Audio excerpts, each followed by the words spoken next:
blended the opportunity to write, which I love, with marketing and blogging and creating content and doing it for the greater good of helping others versus selling. That is Amanda Nelson, Senior Director for Comms and Community over at Salesforce's AppExchange. I'm Josh Burke, your host of the Salesforce Developer Podcast, and here on the podcast, you'll hear stories and insights from developers for developers. Today, we sit down and talk with Amanda about demo jams, what they are, their long history, and what they can do for you. And we'll start with a little bit more about her current job here at Salesforce. Okay. So today, my job is all about helping customers solve challenges with apps. And I get to do this by meeting with customers, hearing about their pain points, learning what problems they're trying to solve. And if there's something on AppExchange that can do it, whether it's a free app, paid app, partner app, employee app, doesn't matter. Once I've done the listening, it's really about creating content to amplify that and help customers address those challenges. Got it. Well, so let's talk about some of that content. We're going to focus today on one of my favorite things, demo jams. Let's level set for everybody. What exactly is a demo jam? Yes. And the demo jam came about because of this exact thing. We were hearing that customers wanted to learn about apps, but maybe they didn't have time for all these demos, or they wanted to learn about many apps in a short period of time. So how can we provide that to them in a fun way? And that's where the demo jam was born. Okay. And what do you mean? What is a demo jam? A demo jam is a fast-paced game show type event where partners have 3 minutes to demo their app for the audience vote. Okay. It's a ton of fun, and it's hosted by Salesforce MVPs. We do that because we want it to be that customer-to-customer experience. Gotcha. And so the MVPs host the show, and it's a blast. And actually, let's go back a little bit. Like, how many years has demo jams been a thing? Demo jams have been around for over 5 years at Salesforce. And and even longer than that, I believe they started in the basement of a Perio at a happy hour. So they've been going on for even longer. But I didn't take on the challenge of demo jams until about 5 years ago. Got it. Any more details on the happy hour story? Well, all I know is that some former Perio employees shared the demo jam idea with me and thought, how can we take this thing that is living in a basement where people are demoing really cool technology in 3 minutes and people are voting on it? How can we take that and do more with it and get it out there? And that was really the charge I took on to say, okay, can we make this a thing available to the entire community of customers? Nice. And who were some of the Salesforce MVPs that have been involved with it? Yeah, and we've had so many. I want to say I've worked with probably over 40 or 50 MVPs at various times to be hosts.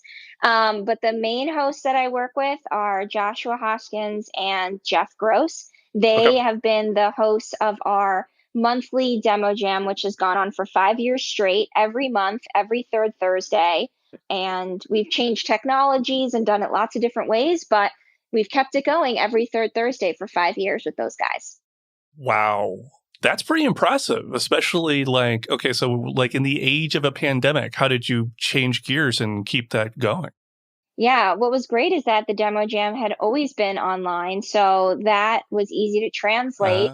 We had done it as a webinar at first. We wound up changing platforms. We've done it live style where it was straight to YouTube. We've done it different ways, but overall, we always had that online experience so that anybody could register and watch any demo jam they wanted, whether it was new or an existing one, to be able to see the technology. And each month it's a different theme so that you can join based on what your interests are, whether it's industry or line of business. Interesting. How specific do those themes get? Like, what kind of things have you done recently? Yeah, so coming up on August, depending on when you're going to launch this, I will say, so we'll get down to commerce apps, experience cloud apps, or we could do general like sales, service, marketing apps, financial services. We've also done fun themes like new apps, apps for the new year, things like that. So we try lots of different topics. Admin apps are pretty popular as well. And we've done developer apps too. Nice.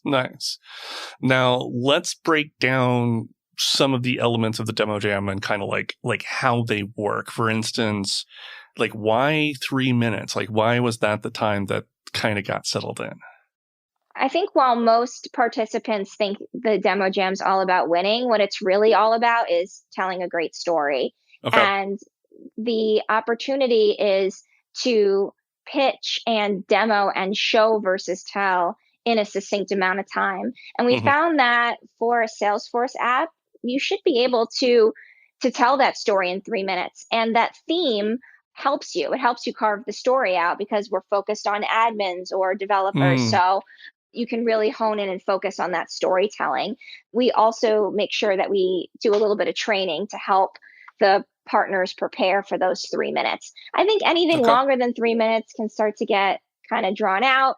Mm-hmm. And then shorter than 3 minutes, you might not get enough information. So we're at 3 minutes.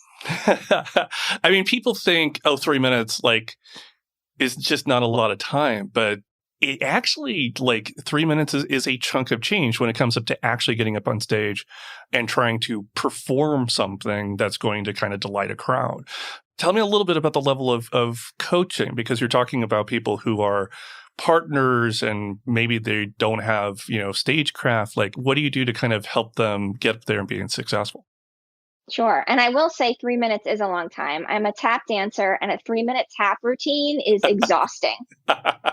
Nice. Also, imagine if you and I just sat here in silence for 3 minutes, like how many people we would lose, because it is a long time. Right. Everybody would be changing the channel or moving on to the next podcast if we did that. Right. Or if I waited 3 minutes to answer each one of your questions. That would be one of the most difficult editing jobs I think I'd ever had. But yeah, I think training is so important because, again, it's about storytelling. It's about showing versus telling. So we always have a kickoff call with the partners, and we oftentimes bring in an MVP to share best practices about what customers want to see with a demo, what works and what doesn't. If you're just going to pitch and keep your cursor not moving, for 2 of the 3 minutes, we've seen it all, Josh, I'm telling you. But then we've also seen very, very creative ones, where people have brought in costumes and uh, stage fighting and props and choirs and you name it, paid actors and pizza and animals and babies. And it's been an interesting 5 years. But I will say, if those things work to tell the story, Mm-hmm. if you have an employee on staff that used to be a professional rapper, then yeah, bring them into the demo jam. Well, and so I think you're now answering my next question, which was, so you've got, a handful of rules that you get on stage for 3 minutes, and you also forbid slides, right? Like nobody can show a slide. And is that to kind of force them into thinking into the kind of things that you're just describing? Exactly. When you're showing slides, you're not showing the technology, you're telling. You're not demonstrating. It's Mm-hmm. really it could become more pitchy. I mean, obviously, if your demo includes, it's like you are a slide, you're a Prezi, or, you actually make slides that's right. different. Okay. That is different. Or we say like no pre-recorded demos, but if you're Vidyard and you do videos for a living, that's different. So the idea is that just you should be showing that experience. It's also a game show and it's live. So it creates a lot of fun and excitement when you're watching a live demo and something could go wrong, or there's a great demo that Own Backup does where in 3 minutes they're going to delete data and restore it. And you're down to the last 10 seconds to see if that restoration works. And sometimes it does, and sometimes it doesn't. They've done a lot of demo jams, but it's just, that's part of the excitement. That's part of the fun. Mm-hmm. So yeah, we definitely recommend a live demo. They can have tabs. We'll give them some tabs, but otherwise they've got to be live. Got it. They don't have to type in every browser URL. Right. Yes, they can have tabs. Got it. Now, you keep saying it's like a game show style format. Like give me like an example of the kind of game show that you're sort of trying to emulate here. Oh, I feel like it's its own game show. The way that I Okay. think of a game show is where you have your hosts and then you have a task that the competitors have to do in a certain amount of time. And Hmm. we have a clock and we will give them a 30-second warning, which is usually Hootie McOwlface making his hoot sounds. And then we cut him off with Ruth the elephant with a loud elephant roar at the three Nice. minute mark. So that gives like adds some fun to it. Also could throw off the competitor a little bit. Uh-huh. And then the live voting is the other piece. So it gives the audience the control to choose their favorite demo, what impressed them the most. So I think that that's all part of a game show to me. And then Q&A, we do that too, where the attendees get to ask questions. So two follow-ups on that. When you say live voting, like what kind of tech are you throwing at that? And by live, like are they voting during the demos themselves, or is it just all sort of a pile-on at the end?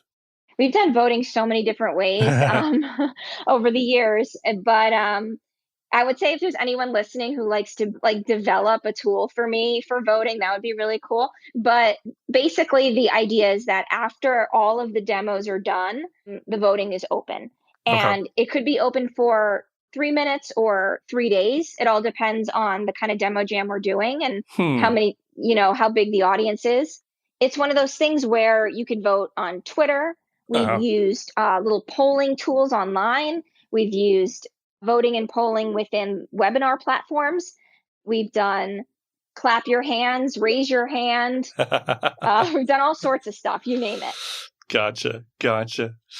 Okay. So there's no way I could ask you to pick a favorite. It feels like 5 years, every month, you probably have a lot of favorites. But let's break down like at least your top three. Is that easy enough? I would say so. Okay. We could probably do five, but let's start with three. Okay. One demo that really got me was when a partner brought in a customer to do the demo. Okay. And a 3 minute demo in front of a live audience of 50, 100, 500 people, depending on the size of the demo jam, that's Uh-huh. pretty intimidating. And Mm-hmm. so you have to have a pretty good relationship with the customer to be the one to do the demo for you. And I really thought that was impressive. So that customer did a demo and it was a pet rescue organization. Mm. It was a pet rescue organization and they brought in dogs in the demo. So it Dog. got me in two ways. One, the customer did the demo instead of the partner, and two, I got to hug a puppy. So I that was was a gonna great I one. was gonna ask follow-up question. Dogs or puppies? Oh, I think it was puppies. It was so cute. That Oh. was that was in the Salesforce.org lodge at Dreamforce one year. So that was really fun. Nice, nice. I have frequently told audiences that if there's a reason why a puppy or a kitten is on a slide is because it has scientifically increased my survey results by at least 2 points. As it should. Yep. As do GIFs. So Yes. Yes. Everybody likes the swag. yeah. Oh no, an animated GIF, I mean. Oh, yes. Yes. Those as well. GIFs and GIFs. Nice. I think when it comes to Dreamforce, partners really turn up the heat Yeah. because they want to win the mega demo jam. The mega demo jam. Oh, Yes. there's a mega demo jam. Now There is a mega demo jam. is this a demo jam composed of smaller demo jams that's like one giant robot? I want to say yes. All right, what is a mega demo jam? A mega demo jam is when you have a number of other demo jams and the winners of those demo jams compete for the mega demo jam. So it's the winners Gotcha. against the winners. Okay. And do they do the same demo? It's the same demos versus the same demos? Yes.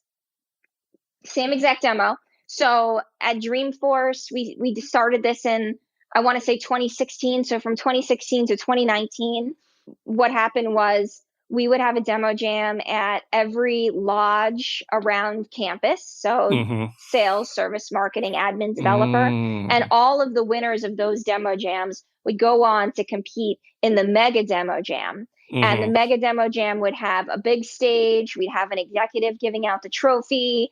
We would have a big crowd.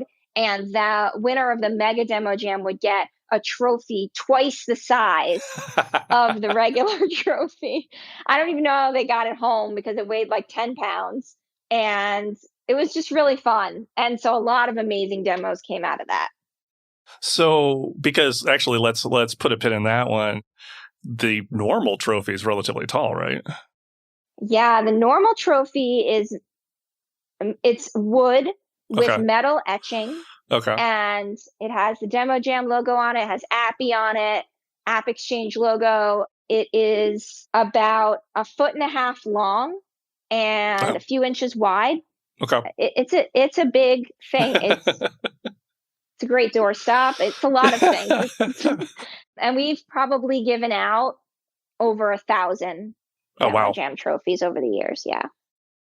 Okay, so going back to the top three question, though, can't let you off the hook there. Number one, puppies, solid choice. What do you feel like your number two would be? Number two would be this is tough. Mm. Okay. Another one that I thought was really creative was one that they hardly ever lose because the demo is just so good. And it is by Mowgli. And Mowgli has an amazing admin on staff. And she used to be a professional singer. Oh, And so she can just rock a stage. oh, And every time they do the demo jam, they write a new piece of music for the demo. So it's usually written to an existing song, uh-huh. so everybody knows it, but the Okay, words are for the demo.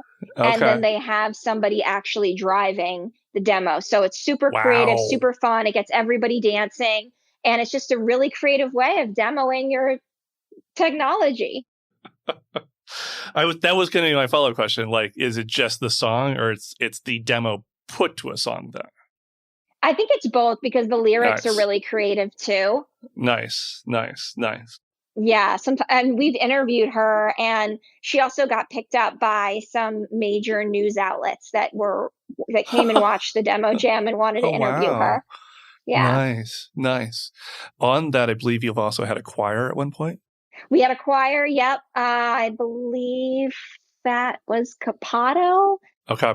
It was another Dreamforce demo jam, and in the middle of their demo, an entire choir came out from the back and just Now, started singing. And yeah, so because I'm thinking all the things I've tried to put on stage at Dreamforce, I'm going to be real honest here. It's like I usually try to keep things simple.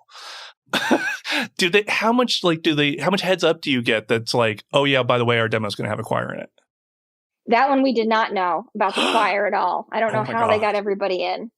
It must have been the free pass day. I'm not really sure. Oh, wow. But with the demo jam and planning the on-site event with it, it is Uh-huh. challenging because you have to know who all of your speakers are and demoers and prep them and get everybody their passes and all the things. So Yeah. it does definitely get complicated, but we make it work. We want them to be able to do the skits or have a shark fight or set up a prop stage with a giant test tube laboratory thing. We want to give them those opportunities if that's what they want to do. I mean, to let people kind of get an idea of how nuanced Dreamforce planning can get, at one point, I don't think it was a demo jam, but it was something else. And people had signed up for executive judges. And I had to get somebody to confirm the width of the stage because it was like a Parker Harris or a Sarah Franklin type person. We weren't sure we had room to put a chair for them. Oh, Right? You kind of want to make sure you get them a chair. So it's little questions like that you got to ask. Follow up to the follow up though. Shark fight? And now, based on some of the descriptions you're giving me, I have to ask. I'm assuming those weren't real sharks. not real sharks, but Okay. all of the examples I've given you are real. I think I'm pretty creative, but I did not make any of those up. I believe that was owned back up in Okay. 2019. Dreamforce, they worked a whole shark scene into their demo. and there was like a shark attack at the end, but it was hilarious. I mean, again, it was all about restoring data in like a short period of time. Mm. And despite being attacked by a shark, I think you're able to back up your data. I don't really remember the correlation, but it was hilarious. And Nice. it's great. Like a lot of executives will get in on it. We'll Hmm. have CEOs of these companies, dress up as Star Wars characters or whatever it is. And it's great. That makes me feel like we need a list of costumes that people have gotten Parker Harris to put into. But That's true. But I also think what the Demo Jam does is it's an opportunity to put up your best demoer and give them the uh-huh. stage. It doesn't have to be your head of sales or your CEO. Right. When we are doing the training, we always say, like, consider diversity, inclusivity. Who is just a really talented storyteller at your company? Put them on stage. Give them that opportunity. Right. Because, framing success on stage, like winning and getting a trophy is nice, but like they're really getting exposure to paraphrase Shakespeare, the app is the thing. It's like they get people to really see what their demo's doing in a really fun way, right? Yeah, but the opportunity goes way beyond winning. Uh-huh. Everybody is a winner because everybody gets that equal amount of time on stage. Everybody Mm-hmm. gets to showcase their technology to the MVP host who's going to share it with their colleagues Mm-hmm. and check it out more. So it's an opportunity for everybody to have that. And winning is great, and there's bragging rights, and definitely you should definitely try go up there and try to win and be prepared. Mm-hmm. But I do think everybody wins at the end of the day. And one of the things I've always found difficult about like getting things up on stage is, what are the qualitative and quantitative factors of saying like this was a success? Like what kind of numbers have you seen on the back end that have kind of shown this exposure is really turning into things beneficial for the partner? Yeah, I mean, what's been really exciting about the Demo Jam is we've seen installs. We've seen people write reviews on the AppExchange that say, I thought this app was smoke and mirrors until I saw the Demo Jam, and now I'm a customer. Nice. And maybe they also saw smoke and mirrors on the stage. But the, the point is, it gave them a real opportunity to get a taste of what the technology can do. You're not uh-huh. going to learn everything in 3 minutes, but it gives you enough to then follow up and easily, install it and check it out for yourself. Got it. So I think that that's the real win. But in addition to that, it's helped to create awareness of the AppExchange. There's been plenty of opportunities where an admin built this whole thing when they could Mm-hmm. have just installed an app, and Right. so much time would have been saved. And that's really where we want to help. We want to make sure that doesn't happen. Yeah, back in my consultant days, it was the buy it or build it decision. And it was always kind of like if you're getting into something that looks like you're building an app within your app, you might want to go check out whether or not somebody's already built the app that you're going to put into your app. Mm-hmm. And chances are the challenge you're running into already, someone else has run into it too. Right. A lot of times in business, your problems are not exactly unique. We're all special, but a lot of times somebody has already, driven into that particular corner and figured out a way to get back. So, and there's an app for that. And there's an app for that. Now, the popularity of this has made it so that other people kind of want to have demo jams of their own. Like, what's the community doing with this, and how do you kind of make sure that the demo jams are being maintained the way that demo jams should be maintained? And I love that. I want to Okay. scale demo jams. I want everybody to do demo jams. Uh-huh. I mean, Josh, you've done demo jams. I mean, I love it because it's an opportunity to take it way further than my team Mm-hmm. of just a few people could ever do it. So it's all about scaling it, coming up with a templated approach and making it really easy and turnkey. So internally, we definitely will do trainings and all of that. But externally, when there's a community conference or a community group meeting or a partner wants to do it with their partners, then we have Quip docs and instructions and slides and things that they can use and repurpose to do the demo jam on their own. They shouldn't have to reinvent the wheel because we've been doing that wheel for a while. For a while now, every Thursday for 5 years. Yes. Yes. And I think we have like internal teams because it kind of twisted a little bit and put it at an angle that the word demo could also refer to like internal teams who are kind of like trying to throw interesting solutions. So they may not be things that like are necessarily going to go into the AppExchange, although in the case of like BBS Salesforce Labs, it would. But for people who might want to mirror this internally, they don't necessarily have to do it in an app kind of way, it sounds like.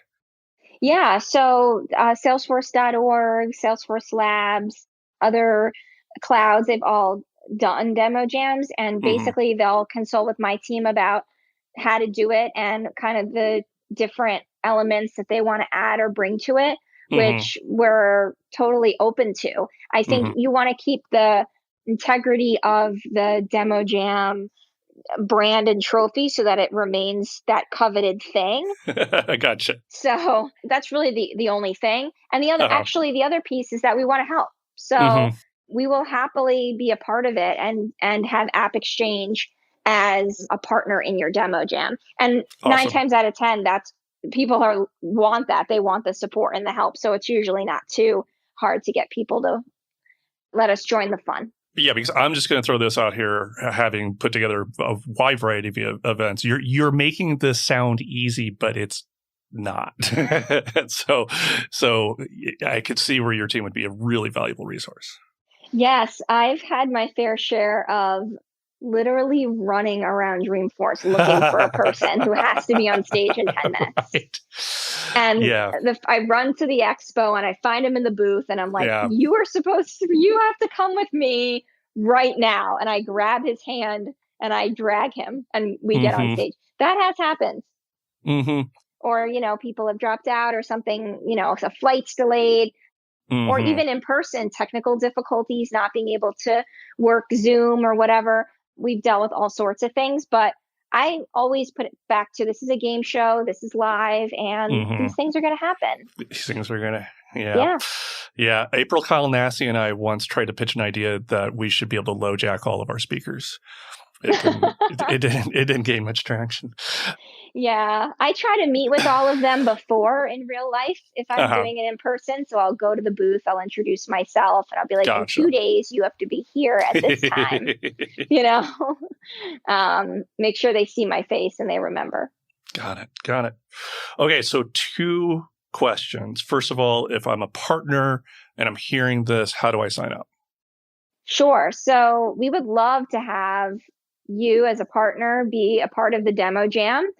All you have to do is check out appdemojam.com where you can learn more about what it is and watch demo jams. Just reach out to me on Twitter. I'd be happy to help you and get you into the next steps. Nice. And we'll have a link to your Twitter on the show notes. And sort of on the side of that, if I want to see the puppies and the choir and the shark fights and all of this kind of stuff, where can I learn more and catch up on prior demo jams? Yeah. So go to appdemojam.com. You'll see the link to register for the every third Thursday demo jam. As well as watch past demo jams and see the upcoming partners. So appdemojam.com. And that's our show. We will have those links for you, of course, in the show notes if you would like to register, as Amanda suggests. I highly recommend it. Or if you want to see some old shows and some puppies, some shark fights, and some literal song and dance. Now, speaking of song and dance, I did ask after Amanda's favorite non-technical hobby. And not surprisingly, as she previously mentioned, it would be tap dancing, something she's been doing from the very young age of 3.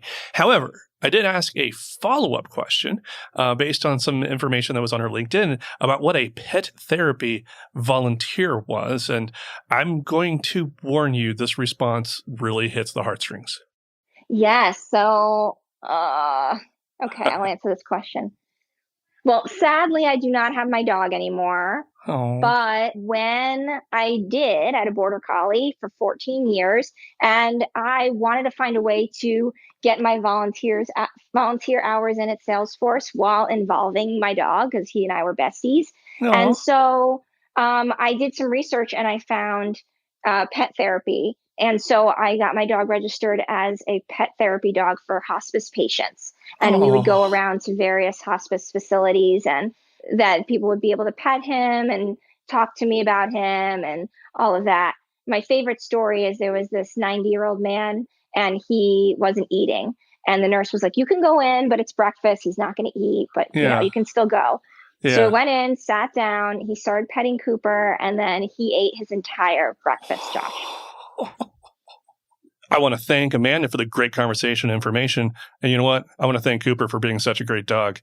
My sympathies and condolences to Amanda and her family for their loss. Now, if you want to learn more about this podcast, head on over to developer.salesforce.com/podcast, where you can hear old episodes, see the show notes, and have links to your favorite podcast service. Thanks again, everybody. And I'll talk to you next week.